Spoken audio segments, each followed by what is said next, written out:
Howdy, and welcome to the Feed Bandit Podcast, where we talk all things hunting and introduce you to the most innovative hunting gear and services. Here are your hosts, Jimmy Byrne and Richard Kinchlow. Well, howdy, folks. Welcome back to the Feed Bandit Podcast. Jimmy here, and I'm joined with Richard. It's good to be back. It's the most wonderful time of the year. With those shotguns a blasting and bird dogs a yapping, why don't you drink a cold beer? It's the most wonderful time of the year. Woo! That's oh my god! Thank you. That was amazing. Hot diggity dog! It is that time. It's fantastic. It's here. I can't believe it. I know it. Let's see. Time. So we're recording this a day after opening day, and it sounds like there's been some good reports down at from Rancho Bandito, more or less, right? Yep. I think everywhere. North Texas was pretty rough, just because of rough in quotation marks because of all the rain that we had. Timing on that rain. Yeah, of course. You know, and they always talk about. I mean, for years they.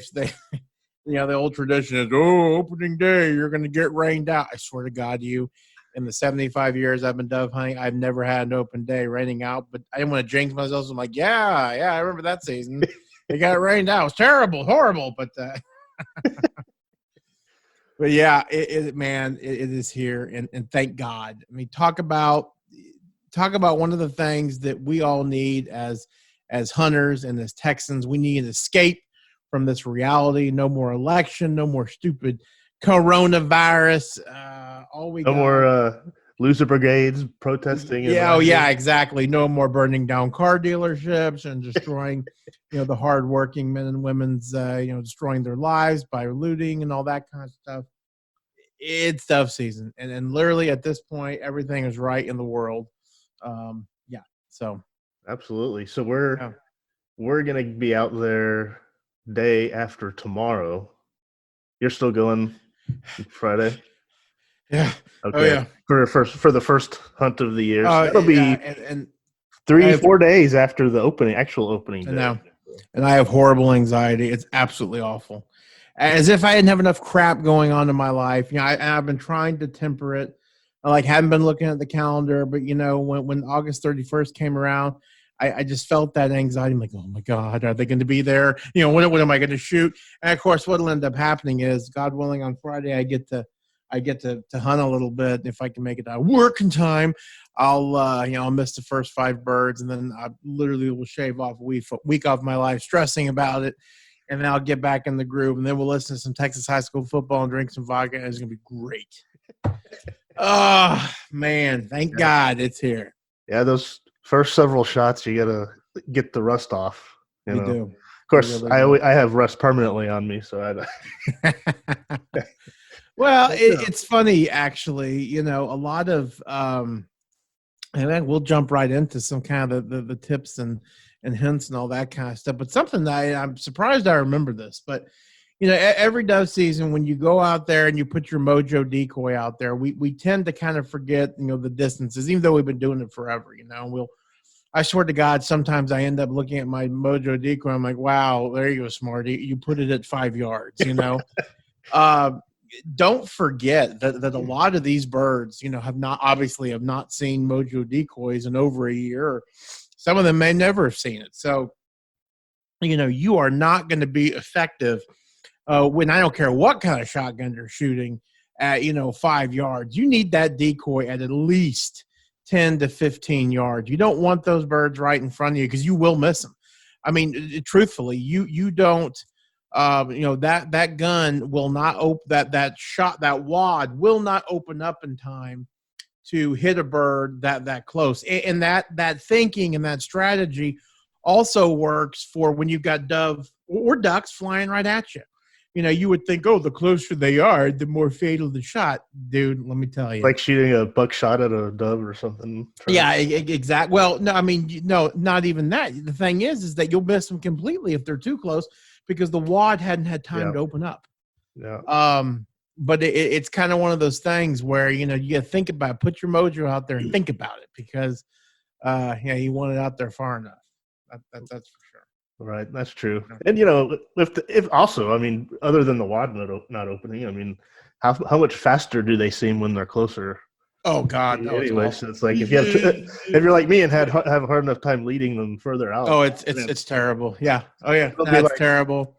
Or the worst is when you shoot. Yeah, you're behind, and then you go shoot again. And then just because you're so frustrated, you go try to shoot a third time, like Murphy, and then you, oh God, there goes whatever, 25 or what a box divided by 25, yes, whatever that ends up costing. I guess it could, that would be an interesting thing to, how I used to say, or I still do on occasion, like, I wonder how many 12-ounce beers I've drank in my life, right? Same, like eventually it'll be like, I wonder how many shells I've weighed.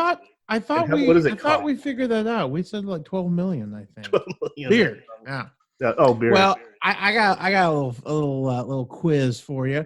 What is the average amount of shells it takes the average amount of shots it takes 100 before they get their first dub? I think that's it. Like right at the beginning of the season, or just? Well, just in general. They didn't specify, and I think this is right. Oh man. Okay. Well, I'm guessing 9. Oh, wow, that's pretty close. Really? 7, they say. Yeah, 7 shots. Yeah. If that was me, I literally don't know what I would do. I would just be so stressed and so, oh my God, yeah. Well, I'm probably more on the 9 side, and and Matt's probably on the 15 side. Yeah. Well, yeah. I mean, God, I hear you. We have those days, and some people have those kinds of years. But, yeah. Well, let's jump into some of the strategy and some of the tips. I mean, there's, unfortunately, there's only a handful of folks that I think that, if they're first-time dove hunters, that they could probably go out and hunt, yesterday on a Tuesday. So I'd say a vast majority of dove hunters would actually hit the weekend. And it's funny because actually, statistically speaking, a majority of dove hunters in the state of Texas will hunt one weekend and that's it, which is crazy. Opening weekend. Yeah, I'd like to see the graph. It probably falls off, Oh, it does. It does. Whereas with me, deer season, I'm like, yeah, if it's legal to shoot, I'm on it. I love it. But, yeah, let's talk about some of the tips and strategies and all that kind of stuff. I think the first one we'll talk about, because it's really important, especially right now, with all this wacky weather that we're having. Back in mid-August, we were dealing with highs in the hundreds and high 90s, and things were looking pretty good. Okay, I mean, obviously you don't want super dry conditions, but if you're tank hunting, you're hunting over water like we like to, or we have to, obviously that bodes very well for us. So, here we come right into opening day of dove season, and all of a sudden we're dealing with massive cold fronts. And let me back up. Actually, a week ago we had our first cold front, and it brought down a lot of rain. Okay, now it didn't. Talking about Rancho Bandito specifically, it didn't. It wasn't a tank filler, okay? It's not like we got 4 inches of rain. It brought the level up, 5 feet or something of that nature. But it was enough to clear out the dust. That wasn't a big deal. Fast forward to yesterday, and really yesterday evening, we get over 5 inches of rain. And so now on opening day. Yeah, basically on opening day, yeah. So now your tank hunting aspirations are really kind of in the dirt because a dove would just assume drink out of a puddle as they would a tank. So that becomes a real problem. So, before you head out to wherever you're going to be dove hunting, check for puddles, and of course, if you don't have sunflowers, if you don't have, a cut agricultural field where you can hunt, well, then stay by water. You never know, But I will tell you, Jimmy, you can attest to this. Our success over water after a big rain has been limited at best. And I actually was texting my dad today, And I was like, please tell me that all the puddles from the 5 inches of rain that fell in less than a couple hours have dried up. And he's like, no. It was like, God of mercy, so that's really going to screw things up. Now, something else that was very interesting with that front obviously came cooler temperatures, but what also came down with that front, okay? We had a lot of migratory dove. And that first front, my wife and I were down at Rancho Bandito, and we were covered in them. They were everywhere. And you can tell they're migratory dove, not because they wear, tags or have passports or anything like that, but they just look bigger.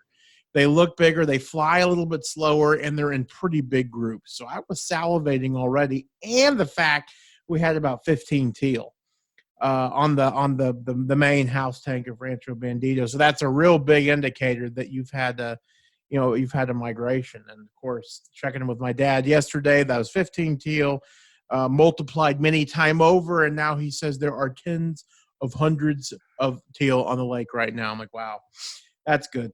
Virtue of the fact that we can't hunt them, but except for a week, right? Yeah, except for a week, yeah. But he ended up getting into some of the migratory dove, and it was over water before it started to really pour. This was last night, okay, and all the rain came in really after dark. Rained 5 inches, and rained most of today. Today they went out into a cut sunflower field. Tons of birds on the wire, but weren't a lot feeding. And it was cloudy and sprinkling a little bit. My experience with the rain is it just really screws things up, especially for mourning dove. I don't know what happens down south, but, my thinking is if it's raining or if it's sprinkling, at least me, whip out the beer. Put the gun down, whip out the beer. That's me. Right. Well, so just so folks understand how we're talking about this, as we're talking around the time that group should be out there hunting right now, right? So they're sitting on the field. Yes, correct. Yeah. In fact, by the time.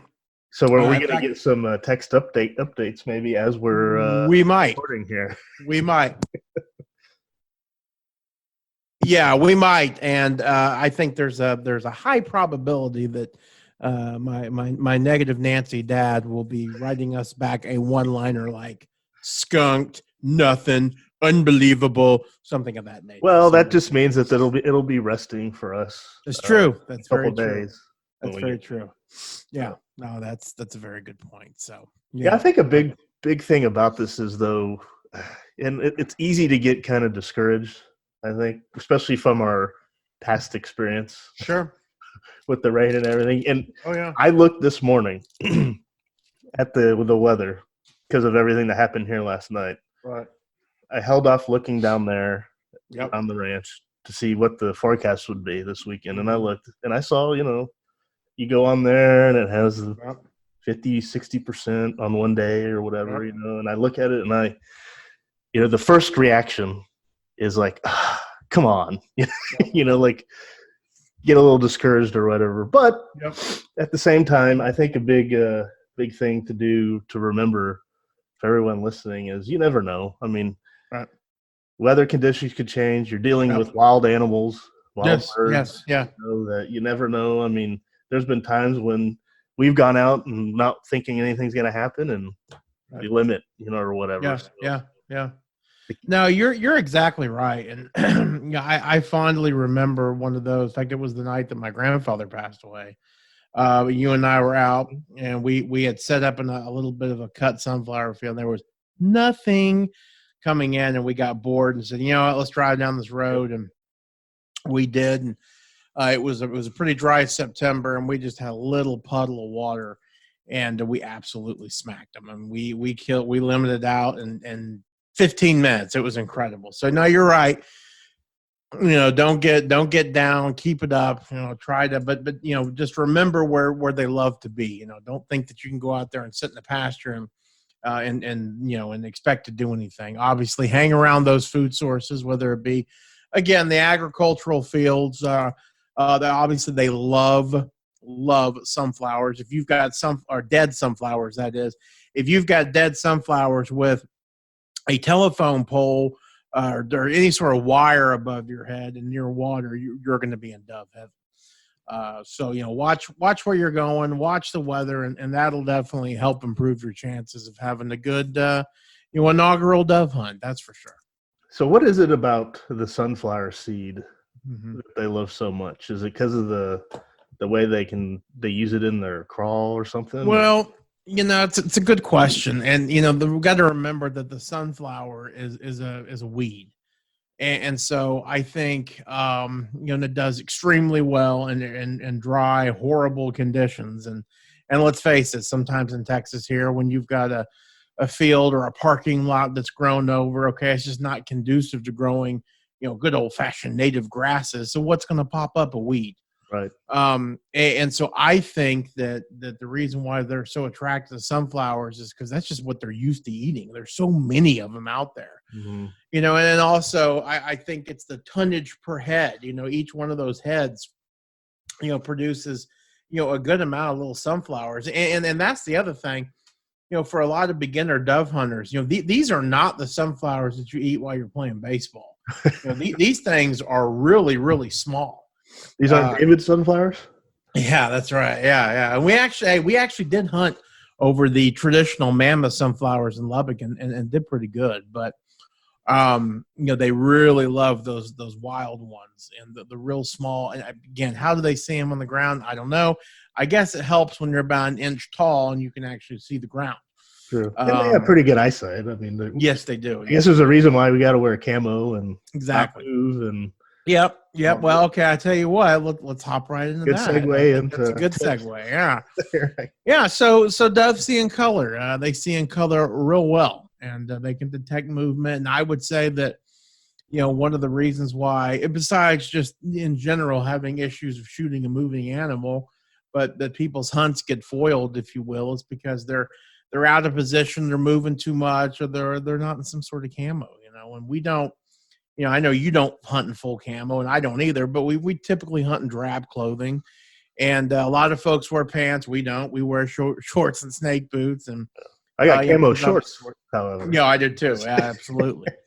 I do too. So, yeah, you got to think strategically and dress strategically. You don't want to be wearing any bright colors.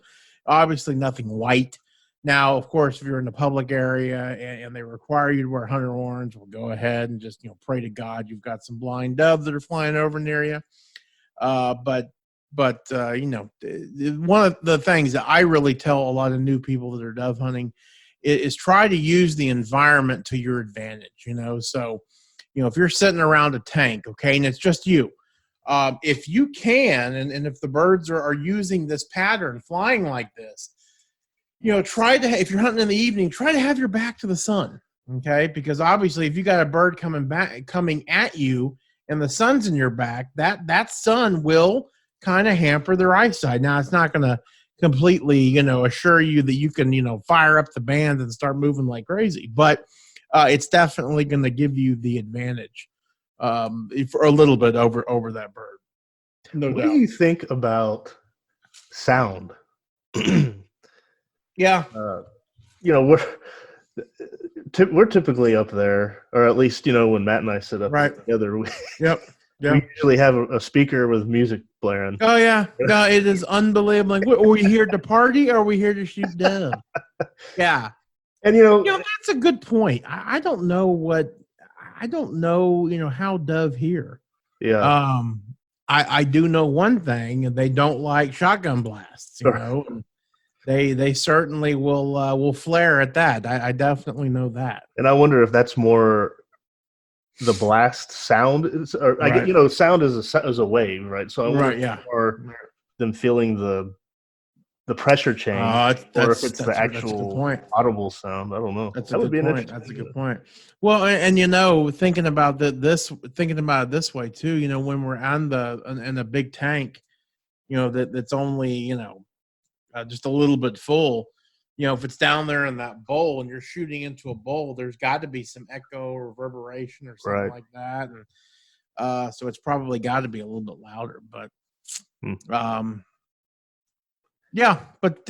you really got to try to use the environment. Again, wear drab clothing and you'll be in great shape. What about gear? I mean, gear, that's the There's a lot of gear for dove hunting, I'd say. There can be. There can be a lot of gear. That's true. I guess as with everything, it's how far you take it, right? Sure. Yeah. Obviously, you need a shotgun. Yeah. That's gear number one. Yes. Well, maybe gear number one is earplugs, and gear number two is a shotgun. Yes. Yeah. Because I guess you could sit out there with other folks and watch them, but you still probably want to have earplugs. So. Yes.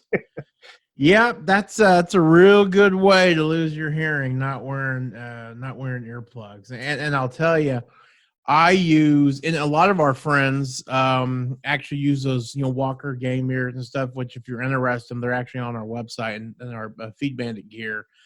Ones that we use those a lot. I prefer to use plugs during dove season because it's a little bit warmer. And the one thing that I do is when you're dove hunting with a group of guys, okay, obviously safety is a concern, but also you got to help each other out. So the tank, the big water tank, creek, pond, whatever you want to call it, we hunt at, we've got a hunter who sits on one of the corners and kind of faces the tank. And then we got several other hunters that are across the tank, and it's a decent little distance, but they're facing out.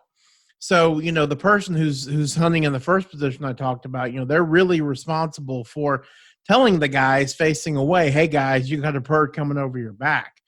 And so in order to do that, that person's got to be alive or alert and whatnot. But the other people, they got to either wear their muffs or they got to have something going on with their earplugs. So what I typically do is, since I'm right hand, I'm out my gun like this. I sink my one earplug in all the way, and then I take my other earplug and I sink it about 3/4 of the way in my ear. So obviously it's still protecting my hearing, but I can still hear.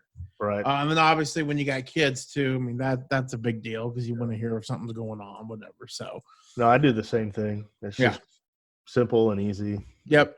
Yeah. Yep. Yeah. I mean, I've been doing it for 1,000 years and I haven't had any, noticeable hearing loss or anything like that. Well, you don't have to go in that far to really block out the harmful high pitch of it. It's right. Yeah, so earplugs are definitely a must. I'd say the shotgun is probably next. And people ask, what do we use? We use a 12 gauge. Is that cheating? Listen, if you can shoot a dove, whether you're shooting a 12 gauge or a 20 gauge, that's an accomplishment. It's not easy, and it takes a lot of practice.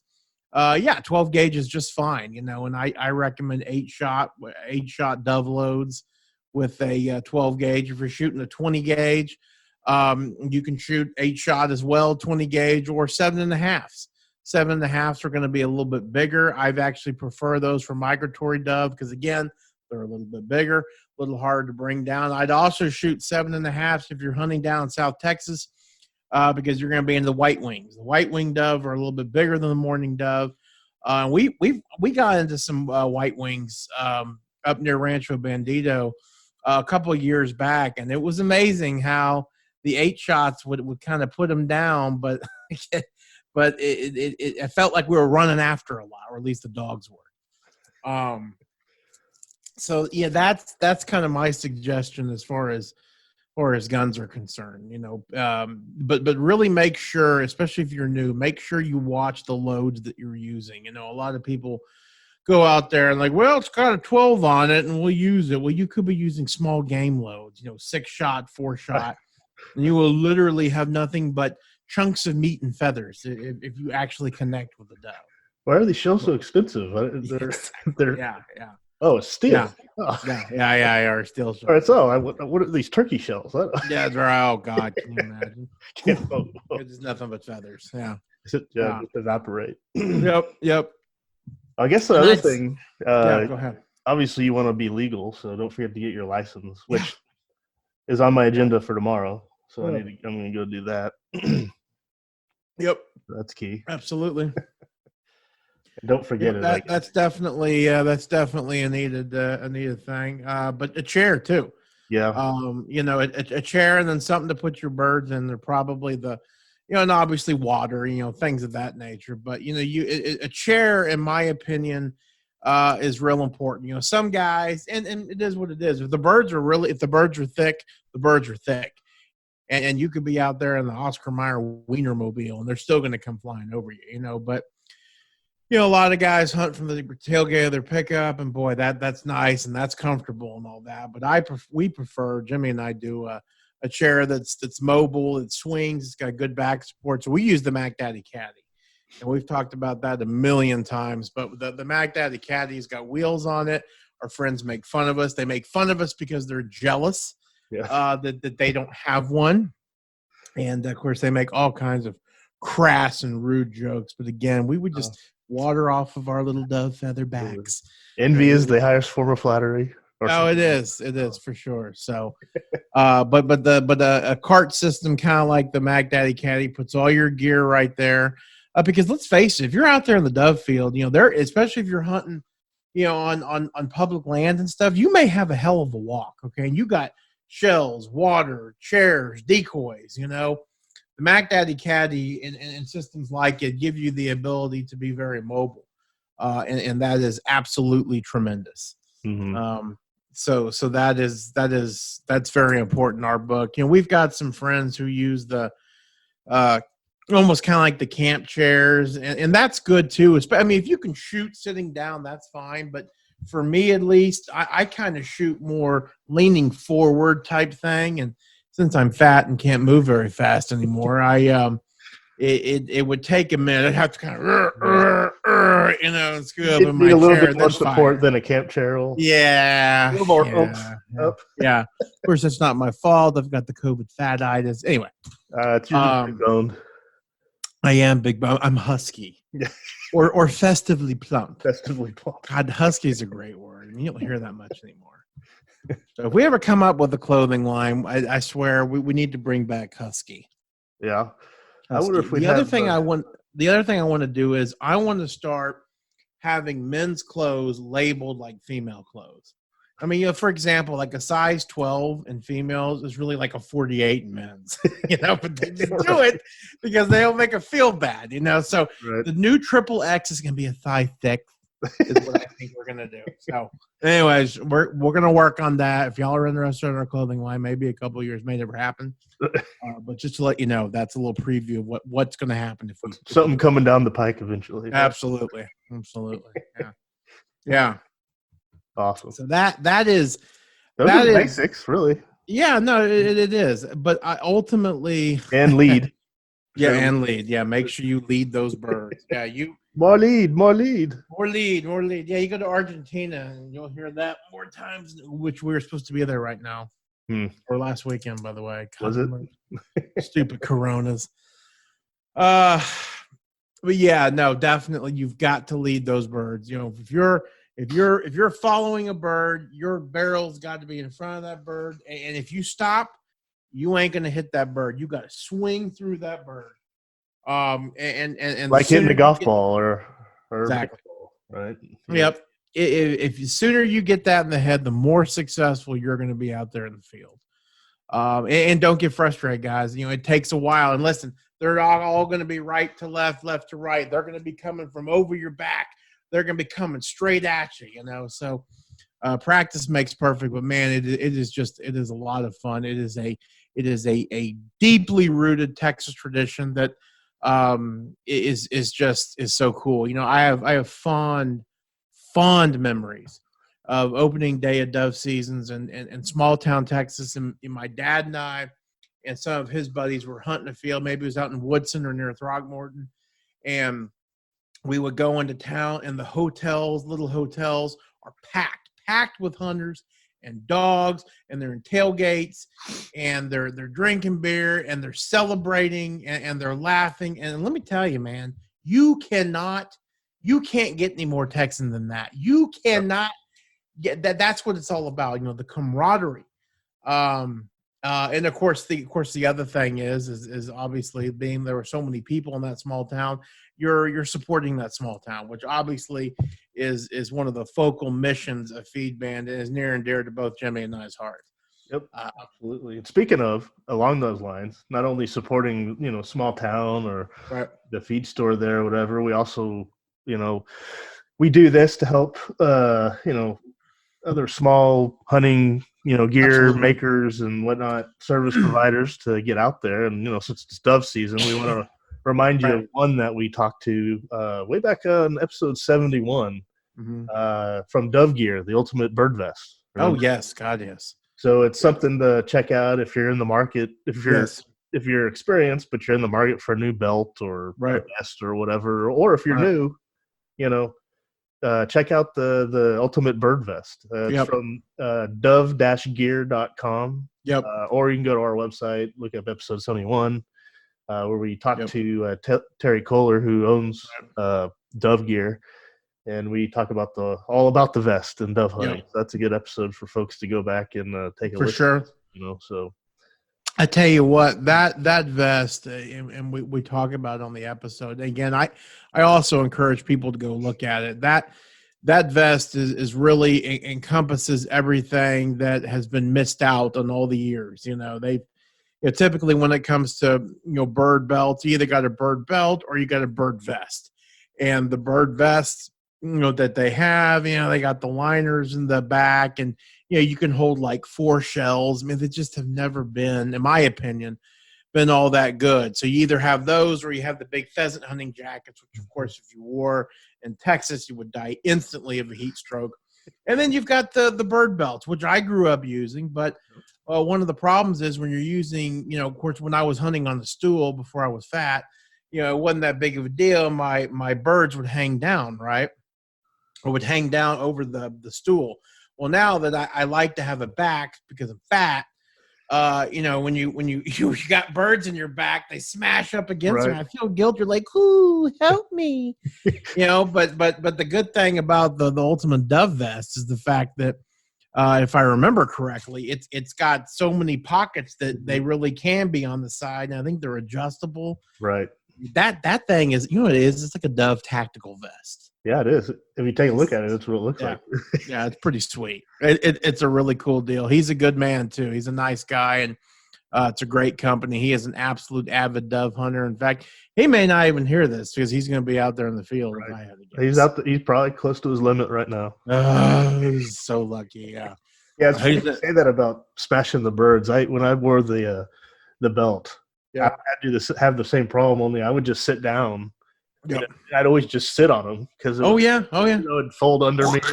Every time, and for some reason I couldn't get it through my head, to get the habit of just flipping it out so I could sit down. I never crush them. Click in my brain for some reason. Crush them, yeah. And that's like now with the Mac Daddy Caddy, I hang my belt. I just hang my belt right on one of my on the handle, so I got my shells right there, and I can operate really quickly. Yeah. I'll tell you a story real quick. So back at Texas Tech when we were hunting, we would, we've said it a billion times, but for that glorious 4.5 years, we would hunt damn near every day of dove season. Of course, the hunting out there because of the grain crops is just unbelievable. But there were several times where, somebody would forget their bird belt, so I would always drive because I had the truck. And so in my toolbox, I actually had a tool belt, Don't know, ask why, because I never really did much carpenter. I think I wanted to look cool. Anyway, I had there my dear friend Trav. He says, "Oh man, I forgot my bird belt, and I got my shells, got everything." "Oh, no problem, pal. Here, you're welcome to use my tool belt." So he uses it, and we go out there and we just shoot them up. And what we would typically do is we got back to the house, we'd always keep our birds in our pouches because we didn't want, the game wardens to, because if you blend them all together, the game warden can't tell anyway. So, we get back to the house and we'd pop the tailgate open and we'd start drinking a little bit, and a lot actually. And, it's dark, right? And so we'd start pulling all the birds out of our bags, it's a dove, and it's not like it's a bald eagle. They're small. Well, Trav puts my tool bag back in my toolbox in my truck, and months and months and months go by, and I remember getting in there. I think it was literally in the summer, and we were out filling feeders, and I get in there, I'm like, sweet Jesus, what is that smell? And I'll tell you, it had become it. It was a different smell. It wasn't the rotting Galveston Bay type smell.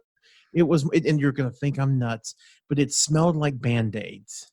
No, well, Okay. I don't know. And so I Band-Aids, go smell a Band-Aid. It's not like repulsive. You're like, oh God, that's a very unique smell. yeah. It's And on the what had downslope happened of is, repulsiveness.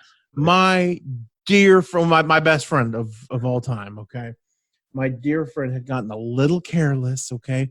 Maybe had one too many whiskeys and he had forgotten to put a Dove, into the pot. So when I pulled that Band-Aid and stinky tool bag, our tool belt out, sure enough, there it was. And it was this perfectly preserved, mummified orange Dove. The thing had, and it was orange because of the dirt out in West Texas. But I think the heat, and it was so deeply in there, it like mummified it. Yeah. But oh my God. And of course it was light as a feather. It was like all the meat just somehow evaporated. Well, like the meat turned to jerky when it's probably like a dove breast turned into jerky is probably not much meat left. Oh yeah. But that was a lot of fun. I have a stinking suspicion. Yeah. That probably wasn't a mistake. I never thought about that. Oh, he wouldn't dare waste.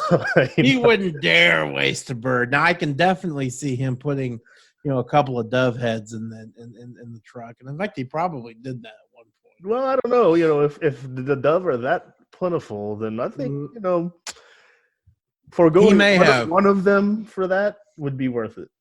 Well, you know what? I think we may have to approach him about that. We'll have to interrogate him. So, I think that's probably a good place to stop this one. Done. Absolutely. Oh, one last thing. Above all else, besides going out there having fun, introducing kids and people who have not hunted before, be safe. Jesus, Don't be an idiot. Especially with kids. If you're taking kids out in the field for the first time, even if you're an experienced dove hunter, you have got to not be passive with those kids. In other words, you have got to say, Tommy or Susie Tech, you guys cannot pass this line. I thought it was Freddie or Susie Tech. Freddie and Susie Tech. Yeah, you cannot pass this line because if you do, you could and don't hold back. Okay, I'm assuming we don't have any real, liberal. What's that generation of kids called? Progressives? No. A generation of yeah. I don't know, pansies. Yeah. The okay. Pansy type people. No. Yeah. Anyway, I don't have any of those people listening to this, so you're not the type that get offended from yelling at your kids. But just be careful, man. There's no doubt that is the easiest way to ruin a good time for sure. Know where everybody is, and absolutely. Know where your safety is. Yep. Unload your gun when you're done. Yep. And enjoy. Double check it 3 times, like I do, because I'm OC on that. Nothing wrong with that. Man. I mean, I'm all about, with the auto loaders, you're putting my finger down, my pinky down there, and even though you looked, I still do it. You owe it to everybody around you. Right. So anyway. All right. Well, with that, let's end it on a high note. Everyone have fun. Yes. Have fun. Yeah. Good luck this opening weekend. Let us know for sure how your hunt goes. For sure. We really appreciate everyone listening. And if there's any new listeners, welcome aboard. Yep. Welcome to the hunt. We're glad to have you. Yep. And please let us know how your hunt went, how your opening weekend went. Send us an email, howdy@feedbandit.com. Let us know. We'd love to hear. Of course, we'll let everyone know how we do next weekend. So that's going to be fun. That'll be coming up. And so if you like the show, we really appreciate it.